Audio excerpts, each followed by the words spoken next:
Քիչ առաջ ավարտեցինք ներքին գործերի նախարարության տարեկան հաշվետվության քննարկումը եւ մի թիվ կա, որով ուզում եմ հաճույքով կիսվել։ 2025 թվականին 8660 Հայաստանի Հանրապետության քաղաքացի ավել է մուտք գործել մեր երկրի տարածք, քան ելք է գործել Հայաստանի Հանրապետությունից։ Նման վիճակագրություն Հայաստանի Հանրապետության քաղաքացիների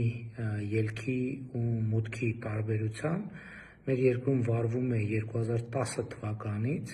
եւ առաջին անգամ է, որ մենք ունենք դրական տարբերություն, այսինքն առաջին անգամ է, որ Հայաստանի Հանրապետություն քաղաքացիները ավելի շատ մուտք են գործել, քան հեռացել են Հայաստանի Հանրապետությունից։ Սա մի փաստ է, մի թիվ է, որով արժի, որ մենք բոլորս իրար շնորհավորենք եւ նաեւ փորձենք մտածել, իսկ ի՞նչն է այս թվի, այս վիճակագրության պատճառը։ Կարծում եմ երկու ակնհայտ պատճառ կա։ Դրանցից մեկը խաղաղությունն է,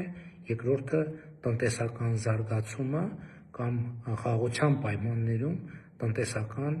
զարգացումը եւ ուշադրություն դարձրեք, սա խաղաղության, այսինքն 2025 թվականը խաղաղության ընդամենը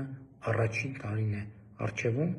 խաղաղության այսպիսի բազմաթիվ տարիներ են եւ այսպիսի նորանոր ու հաճելի վիճակագրություններ։ Շնորհակալ եմ։